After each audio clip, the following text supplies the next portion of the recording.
Welcome back. In this video, I'm going to discuss the load and resistance factor design method of designing a reinforced concrete one-way slab based on eStructural Design Tao found on the App Store. Sum up all the dead load from self-weight of slab, floor finish, and partition if any. Get the live load from minimum occupancy load guide, and get the factored load.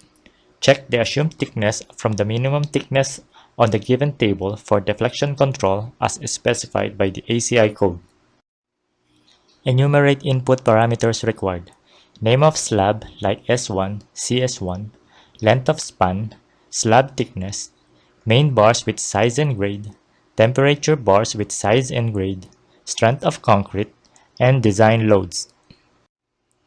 Use the appropriate moment formula based on the support type like simply supported, one end continuous, both end continuous, or cantilever.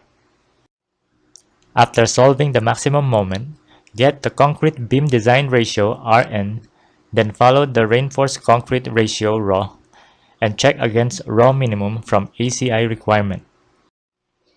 After solving for raw, we can now get the area of steel and its equivalent bar spacing for our main bars, and solve for the area of steel and bar spacing for temperature bars. And finally, we test for shear strength by getting the maximum shear force, which should be less than the shear strength capacity of concrete. Design recommendation format for supported slab as follow. Design criteria, which includes FC prime and FY, length of span, thickness, main bars and temperature bars. One-way slab detail. Design recommendation format for cantilever slab as follow.